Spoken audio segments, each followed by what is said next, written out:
강민 팀장의 비밀노트. 자, 2024년도 광주 미분양 아파트 관심단지 분양가 분석을 좀 해봤는데요.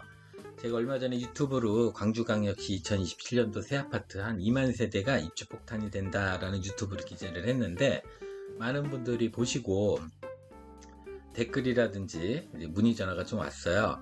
자, 갈아타려고 하는데 지금 광주광역시에 미분양 아파트 선착순으로 하는 데가 한 7군데가 있어요. 이 7군데 아파트를 좀 추천을 해달라. 그리고 분양가에 대해서 조금 편차가 심하다 보니 의문점이 많다. 여기에 대해서 어떻게 생각하느냐라는 문의 전화가 많이 왔는데, 이거에 대해서 이제 합리적인 분양가에 대한 거를 제가 분석을 좀 해드릴게요. 자, 합리적인 분양가. 자, 분양가는 토지비하고 건축비예요. 보통 이제 모델하우스 방문하시면 분양가표를 받으시거나 청약홈에 들어가시면 모집공고가 있어요. 그 모집공고 보시면은 분양가 옆에 세부 항목으로 토지비, 건축비가 따로 나와 있습니다. 근데 보통 이 토지비와 건축비는 안 보시고 총 분양가와 중도금, 잔금만 많이 보시게 되죠. 이 분양가는 땅을 얼마에 구입했고 또 건물을 질 때 얼마 정도의 건물비가 들어갔는지 보셔야 분양가가, 정확한 분양가가 나와요. 근데 여기서 추가적으로 들어가는 금액이 있죠. 발코니 확장 비용이 또 들어갑니다. 여기에 또 중도금, 이자 부분이 들어가는데, 여기서 이자 후불제가 있고 중도금 무이자가 있어요. 요거는 좀 밑에 다시 설명을 한번 더 도와드릴 거고요. 여기서 또 추가되는 항목이 옵션 비용이 또 추가적으로 들어가요. 이거는 내가 이제 희망하는 옵션을 하냐 안 하냐에 따라서 그 분양가가 틀려지기 때문에 이 모든 게 합쳐져서 분양가가 이제 형성이 되는 겁니다. 이 모든 비용이 형성이 되면 이 분양가가 이제 합리적인지를 봐야겠죠. 그게 뭐냐면 주변 시세를 비교해 보시면 돼요. 내가 희망하는, 선호하는 아파트 단지 내에 주변 시세 아파트 가격을 보시면 내가 이 분양을 받아야 되는 이 분양가가 높은지 낮은지를 알 수 있을 거예요. 뭐 대부분 아시는 분들도 많을 거고, 근데 이거를 정확히 비교를 안 해보시면은 내가 이 비싼 가격에 사는 건지 적당한 가격에 사는 건지 잘 모르십니다. 그래서 이 부분도 같이 비교를 좀 해드릴게요. 자, 이제 선착순 분양을 하고 있는 7개 현장을 한번 분양가 분석을 한번 해볼게요. 자, 상무 센트럴 자이, 롯데캐슬 시그니처, 중흥 S클래스, 첨단지엘 풍경채. 센트럴 자이부터 한번 보면 평당 가격이 2,700, 대지비라 건축비가 4억 3천, 4억 9천. 주변 시세 한번 보면 같은 지평동에 있는 상무 SK뷰가 시세가 현재 한 1,900 정도 하고 있습니다. 여기가 갭 차이가 한 800만원 정도 난다 보시면 돼요. 그리고 롯데캐슬 시그니처를 보면 평당 가격이 2,400, 대지비 건축비가 4억 2천, 3억 8천 이렇게 되고, 같은 화정동에 있는 더샵 염주가 2,100만원 정도, 여기는 갭 차이가 한 300만원 정도 난다 보시면 되고요. 그 다음에 중흥 S클래스 볼게요. 평당 가격이 1,600, 대지비가 1억 6천, 그 다음에 건축비가 3억 9천. 같은 송화동에 있는 코롱, 여기가 한 1,100만원 정도예요. 여기도 갭 차이가 한 500만원 정도 난다 보시면 되고, 그 다음에 첨단 제일 풍경채는 평당 가격대가 1,600, 그 다음에 대지비하고 건축비가 1억 6천, 그 다음에 3억 9천. 같은 산월동에 있는 첨남 부영이 890만원 정도 하는데, 여기 워낙 오래된 아파트다 보니까 주변 시세를 한 1,000만원에서 1,100만원 정도 보시면 될 것 같아요. 그러면 갭 차이가 한 500만원 정도 난다 보시면 될 것 같고요. 여기서 한번 대지비를 한번 볼게요. 여기 대지비를 보시면 서구에 있는 땅 가격하고 남구 광산동에 있는 땅 가격하고 거의 2.5배에서 3배 정도 차이가 납니다. 이게 뭐냐면 서울도 강남과 강북이 있듯이 광주 안에 5개구 안에서도 가격대가 많이, 땅 가격이 차이가 난다 이렇게 보시면 돼요.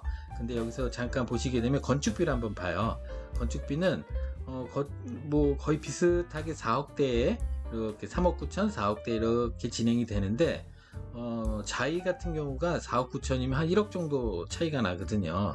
그러면 제가 볼 때 브랜드 네이밍 때문에 가격이 좀 비싼 거일 수도 있지만, 그래도 1억 정도 차이 난다는 거는 조금 비싸다, 건축비는, 이렇게 보시면 되고요.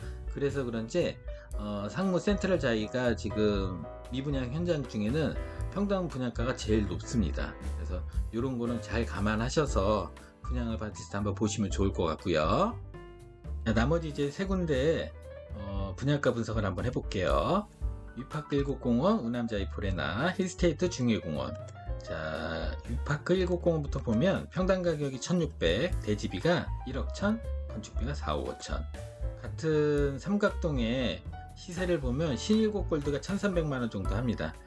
갭 차이가 한 300만원 정도 난다 보시면 돼요. 그 다음에 우남자이 포레나 보면 평당 가격이 2200, 대지비가 2억 6천, 건축비가 4억 9천.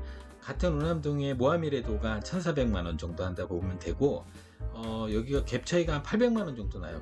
꽤 많이 난다고 보시면 되죠. 그 다음에 힐스테이트 중예공을 보면 1700만원, 그 다음에 건축비가 4억, 그 다음에 대지비가 2억 1000. 같은 매곡동에 대주피오레가 한 800만원 정도 하는데, 여기 아파트는 너무 오래된 아파트다 보니까 시세 비교는 좀 안 될 것 같고, 주변 아파트 시세 평균을 내보면 한 1100만원 정도 보시면 될 것 같아요. 그럼 여기가 갭 차이는 한 600, 500에서 한 600 정도 난다, 이렇게 보시면 됩니다. 자, 여기서 대지비 건축비 한번 볼게요. 자, 대지비가 같은 북구에 있는 아파트이긴 하지만 우남동, 매곡동은 대지비가 거의 비슷하죠. 근데 이제 삼각동의 대지비가 거의 배 차이가 나요. 굉장히 싸다고 보시면 되고, 그리고 이제 건축비를 한번 비교해 보면 대지비는 쌌지만 190원이 건축비가 좀 비쌌네요. 그리고 우남자이 포레나 같은 경우는 건축비가 상무자이하고 똑같이 건축비가 많이 비싸요. 자기가 왜 이렇게 가격이 비싼지는 모르겠지만 어쨌든 브랜드 네이밍이 강해서 비싼 것 같기도 해요. 그 다음에 힐스테이트 중예공을 보면 건축비가 4억, 지금 한 3억 9천 4억 정도가 좀 지금 현재 짓고 있는 건축비인 것 같은데, 34평 기준으로 지금 190원하고 우남자이 포레나 같은 경우 건축비가 좀 높다, 형성이 돼서 가격이 평당 가격이 높아졌다, 이렇게 보시면 됩니다. 이제 분석한 자료를 갖고 종합적으로 안내를 좀 도와드릴 건데요. 결론은 주변 시세의 갭 차이가 합리적인 분양가로 이제 결론이 난다, 이렇게 보시면 돼요. 그래서 지금 보시면은 중앙공 롯데캐슬 시그니처가 갭 차이가 300만 원으로 제가 볼 때는 제일 좋은 합리적인 분양가를 책정을 했다, 이렇게 보시면 되고, 두 번째로 위파크 190원, 여기도 갭 차이가 300만 원, 여기도 합리적인 분양가로 분양가를 책정을 했다, 이렇게 보시면 좋습니다. 그 외에 이제 뭐 투자 가치라든지 프리미엄 가치를 더 봐야 되는데요. 지금 이제 프리미엄 가치는 투자 가치를 넣기에는 시간적으로 좀 오래 걸리고, 제가 또 한 번 더 올리겠지만 그 전에라도 빨리 궁금해서 보시거나 분양을 빨리 받고 싶어 하시는 분이 있으면 제 대표번호나 아니면은 유튜브에 댓글을 남겨주시면 제가 충분히 개인적으로 안내를 좀 도와드리겠습니다. 그 다음에 중도금 관련된 내용을 잠깐 안내 도와드릴게요.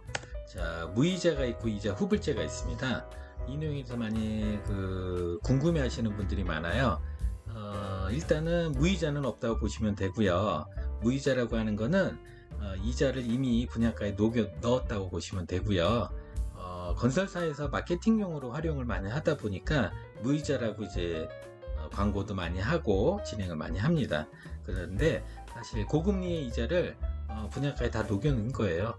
건설사들이 바보가 아니잖아요. 공짜로 줄 일은 없고, 그래서 분양가에 다 녹여놨다 보시면 되는데, 그 금리를 몇 프로를 녹여놨는지를 밝히질 않아요.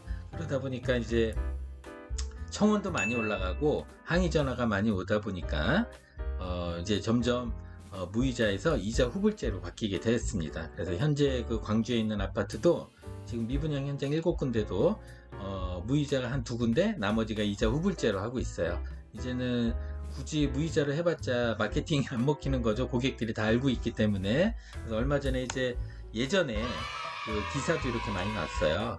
중도금 무이자 분양가에 포함 합법 뭐 이런 거, 중도금 무이자 혜택, 그 다음에 중도금 무이자 아파트의 두 얼굴, 뭐 꼼수 분양의 의혹, 그 다음 조산모사 합격, 분양가의 정가, 뭐 이런 내용들이 이제 기사화도 많이 됐었는데요. 어쨌든 무이자는 없다, 이렇게 보시면 되고요.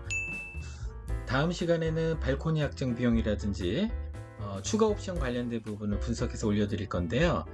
불필요한 자금이 소요되지 않을 수 있도록 제가 이제 상세하게 분석을 해서 올려드릴 테니까 다음 유튜브도 기다리셨다가 많은 도움이 되셨으면 합니다.